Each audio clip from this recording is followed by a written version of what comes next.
Thank you everyone for joining us in our third year of the Literacy in Remote Schools program. This is a very important thing that we've been doing over these last 3 years. I want to share some thoughts about our thinking about education over the years with Good to Great Schools.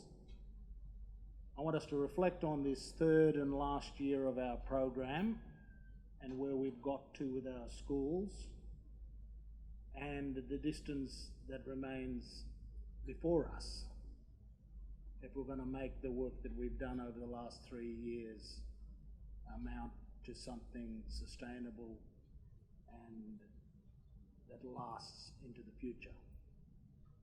We've got to adopt a mentality of no excuses. We've got to set the highest bar possible, because we'll never prevail against the challenges we have if we don't have that mindset of no excuses. It's a battle. It's a hill we have to overcome. And we can't overcome that hill if we allow ourselves to indulge in excuses. The student has not learned, the teacher has not taught. And it puts the whole accountability for our school in our hands. If our kids are not learning, it is because we are not teaching. And I find Siegfried's operating principle with direct instruction obviously very bracing. More bracing for you than for me as teachers, because if we're not succeeding with the learning, we're not succeeding with the teaching. And I think that nostrum of direct instruction must be kept fair and square at the front of our minds. It must be the banner of the school that's serious about making education a life-transforming opportunity. We've got to stop allowing predestination to be the future of our remote children.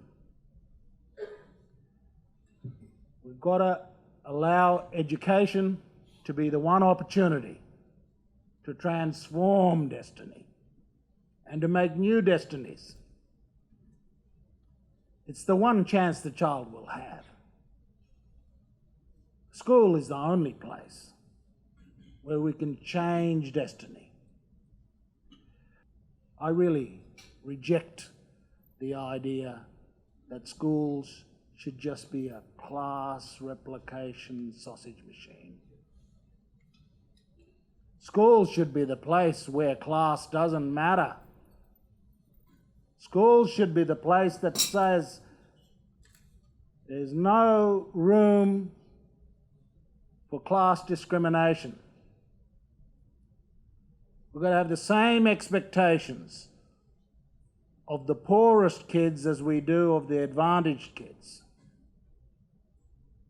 And we've got to strive to get outcomes for the disadvantaged kids that we would expect to be normal for advantaged ones.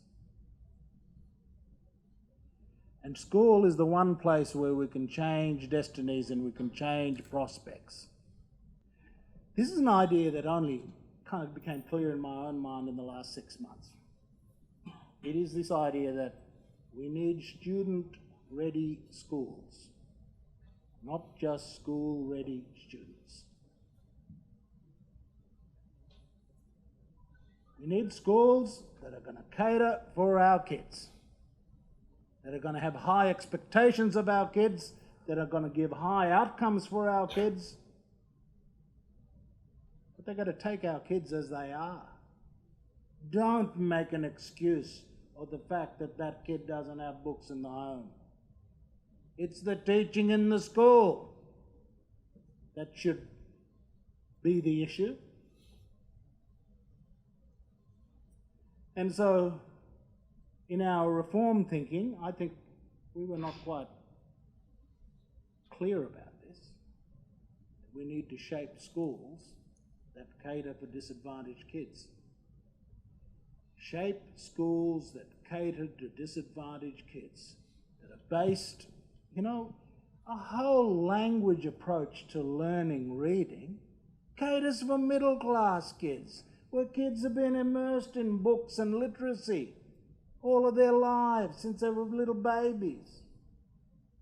And schools that just give whole language to kids, they're not catering to our kids. They're catering to the middle class. And it's failing a lot of them as well. We need schools that cater to our children. We want student-ready schools, not just school-ready students. One of the lessons we've learned very clearly, and it's a universal lesson well known by everybody, but very clear from John Hattie's advice to us in relation to the Cape York Aboriginal Australian Academy, we've got to close the gap in pre-prep and prep. Our schools in Cape York have been going at a very fast rate, 1.5 times in literacy, the average Australian rate. We have had great teachers and students who've worked very hard. But the problem is, if your kid is 300 metres back in the race compared to other kids in the country, they've got too far to go to catch up.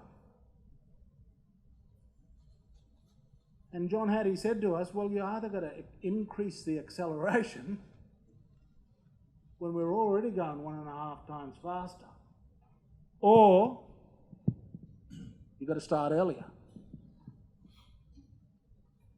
And in these last couple of years in the academy, we really made a concerted effort to stop stuffing around with whether creche and kindergarten, some other organisation is going to let us at the pre-preps.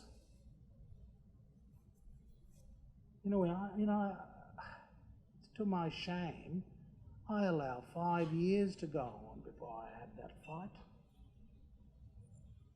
Because these people want to play games with the kids all day, play-based learning.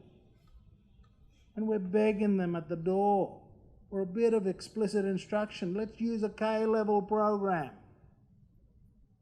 for the pre-preps and the preps. And once we started doing it, last Easter,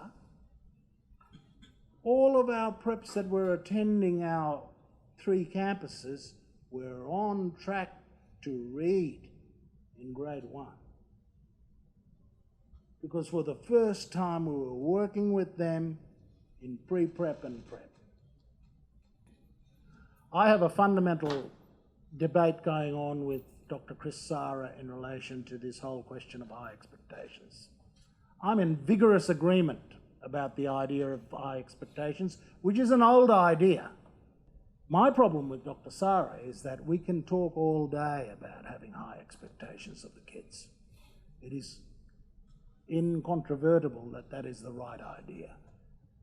Problem is, you can't just have high expectations of Johnny. You've got to give Johnny the means to meet those expectations. And that is my criticism. Having high expectations is one thing. The other thing is to give the child the means to meet those expectations. Otherwise, we're just holding out expectations, cruel expectations of students, without giving them the means to meet those expectations. And of course, my argument in relation to giving the child the means to meet those expectations is to give them effective instruction. That is how you enable the child to meet the expectations you say you have of them. And of course, my critique of Chris Sara is that he's good on banging the drum on high expectations, but as to furnishing the child with the means to meet those expectations, well, I don't see the effective instruction. I just so fervently believe in the importance of education for our remote schools and our remote children.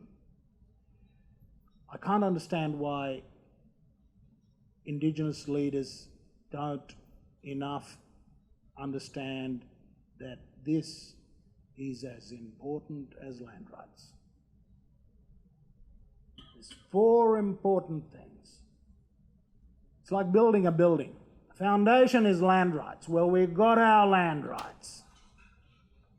The pillar we have to construct is education for our children. And the other pillar we have to construct is good health for our children. And then we build the architecture of a sustainable economy for our people. Those 4 things are my agenda. On the foundation of our land rights. And in Cape York Peninsula, we are at some point going to own 98% of the Cape under native title. We're going to win the land rights fight following on from land rights in the Northern Territory. So we will have the foundation of land rights under our feet. But the pillar that we have to build on top of that land rights is education for the children. Otherwise, we'll have land rights and no future. And that's why I regard this work that has been done in this past 2 years and this 3rd year that lies in front of us as so crucially important. Because education is one of the 4 things that we're trying to build in order to put this structure together. The foundation of land rights, the pillar of education, the pillar of good health, and the structure of our future economy. I see this school reform exercise as it's going to take us 10 years. It's going to take us 10 years to turn our schools to great and for our communities to have a viable future, because the one thing that is working, that is like a beacon in our remote communities, is the school.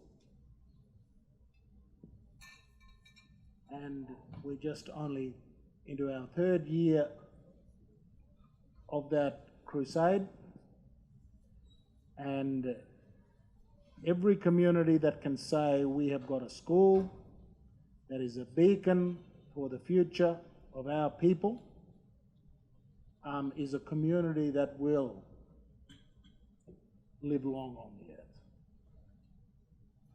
So I wish you all the very best this year.